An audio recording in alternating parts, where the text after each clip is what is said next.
Donc un trou de mémoire obligatoire de 7 ans. C'est le méchant cadeau qui vient d'être fait au Tour de France pour son 100e anniversaire.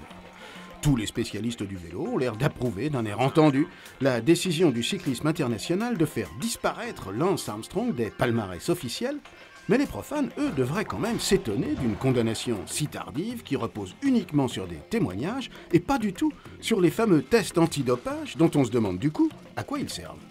Il paraît que la méthode qui consistait à s'administrer discrètement de l'EPO par transfusion sanguine quand même était sophistiquée et indétectable. Admettons.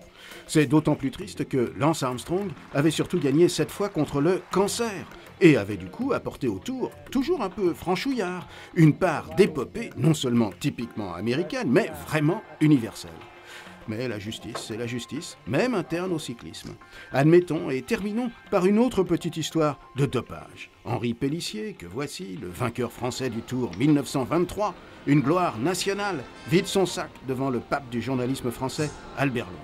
Le Tour, c'est un calvaire, dit-il. Voulez-vous voir comment nous marchons? Ça, c'est de la cocaïne pour les yeux. Ça, c'est du chloroforme pour les gencives. Et il sort 3 boîtes de pilules de sa besace. Bref, nous marchons à la dynamite, conclut-il. Ça n'avait ému personne à l'époque, car il y avait déjà des contrôles. Mais ce n'était pas contre le dopage, dont on ne s'inquiéta qu'à partir des années 60, mais sur les maillots. Il fallait que les coureurs en aient autant sur le dos à l'arrivée qu'au départ de l'étape. Ce qui fait que, malgré cet aveu de dopage, cette victoire 1923 n'a pas encore été effacée de la mémoire officielle du Tour.